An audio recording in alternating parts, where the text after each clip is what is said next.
Israel ने Hamas के खात्मे तक जंग जारी रखने की कसम खाई। हालांकि उसके सामने सबसे बड़ी चुनौती हमास के टनल नेटवर्क में सेंध लगाने की थी। आसमान से गाजा को दहलाने के बाद इजराइल सेना ने अब ग्राउंड ऑपरेशन शुरू किया और हमास के टनल नेटवर्क को भी तहस नहस कर दिया।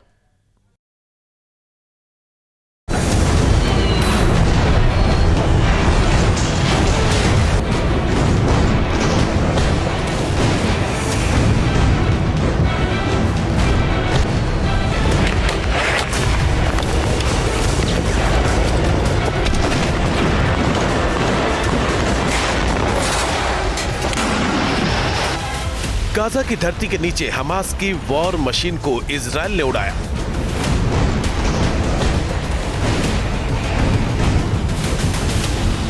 जमीन के अंदर हमास की सबसे मजबूत किलेबंदी को इजराइल ने तबाह किया।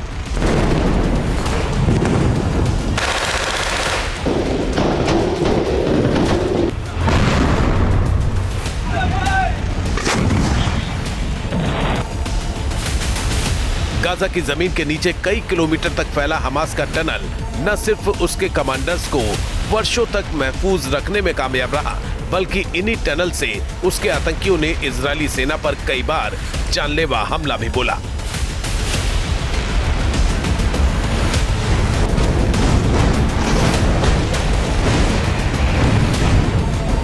गाजा में बहुमंजिला इमारतों की बुनियाद में टनल, लोगों के निजी घरों के नीचे टनल या फिर शहर के बाहर रेतीले टीलों के भीतर टनल।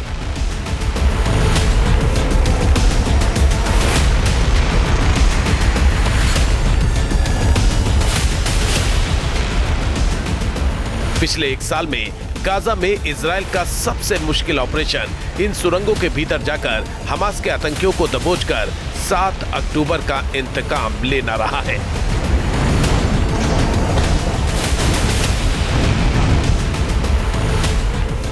अनुमानों के मुताबिक गाजा में जमीन के नीचे हमास ने 30 मीटर की गहराई तक अलग अलग सुरंगें बना रखी थी, जो एक दूसरे से जुड़ी हुई थी।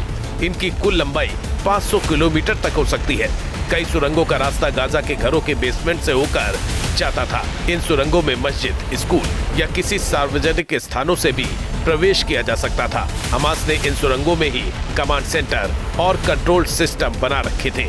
सुरंगों को इतनी चौड़ाई के साथ बनाया गया था जिसके जरिए ट्रांसपोर्टेशन के लिए गाड़ियां और रेल ट्रैक्स तक का इस्तेमाल किया जा सके।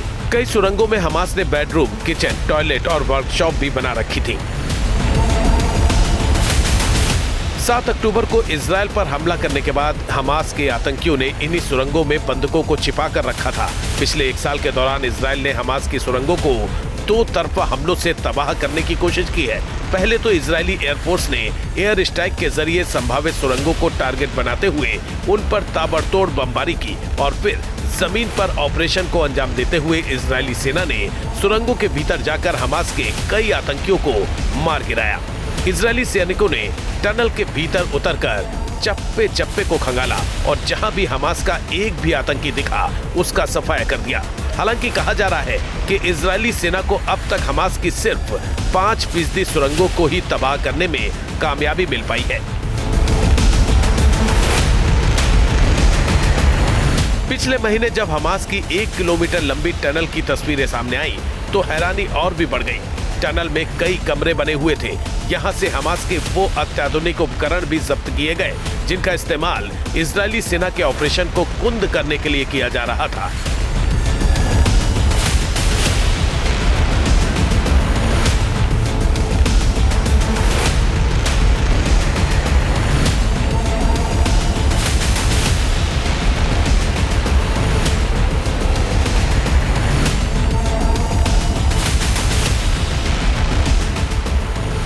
इजराइल की सेना ने सुरंग का वीडियो जारी करते वक्त बताया था कि हाल ही में इसके भीतर हमास के आतंकियों ने 6 इजरायली बंधकों को मार डाला था, जिसके बाद से इजराइल की बौखलाहट और भी बढ़ गई है।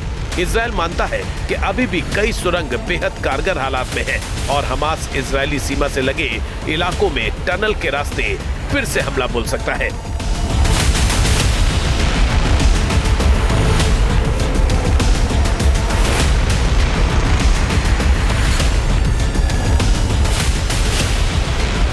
इजरायली सेना की फहरिस्त में हमास की सुरंगों को तबाह करना पहले नंबर पर है। खान यूनिस इलाके में सेना ने कई सुरंगों को पूरी तरह से बंद कर दिया है और वहां टनल के लिए कंक्रीट बनाने वाली फैक्ट्री को भी तबाह कर दिया है। मुश्किल ये भी है कि इजरायली सेना के लिए ये सुरंग बूबी ट्रैप भी बन चुकी है। 4 महीने पहले हमास ने टनल के अंदर हमला करने वाले कई इजरायली सैनिकों को बंधक बनाने का दावा किया था। हमास ने कहा था कि सुरंग में जाल बिछाया गया और जब इजरायली सैनिक वहां पहुंचे तो कुछ को मार दिया गया, जिसके बाद इजरायली सेना को पीछे हटना पड़ा। हालांकि इजरायल ने हमास के दावों से इनकार किया था, लेकिन इन सुरंगों को लेकर इजरायली सेना बेहद चौकन्नी रहती है। दरअसल हमास के सुरंगों को पूरी तरह से तबाह करना इजरायल के लिए रणनीतिक मुश्किल भी है, क्योंकि रिहायशी इलाकों में होने की वजह से इन हमलों में आम लोगों की भी मौत हो सकती है। खुद इजरायली सैनिकों की भी जान जा सकती है। दुनिया के टनल एक्सपर्ट्स के मुताबिक गाजा में कई ऐसी सुरंगें भी हैं जिनके दरवाजों को छूते ही विस्फोट हो जाता है। इजरायल हमास की सुरंगों को गाजा मेट्रो कहता है। हमास का नामो निशान मिटाने के लिए गाजा में उसका एंटी टनल ऑपरेशन अभी खत्म नहीं हुआ है।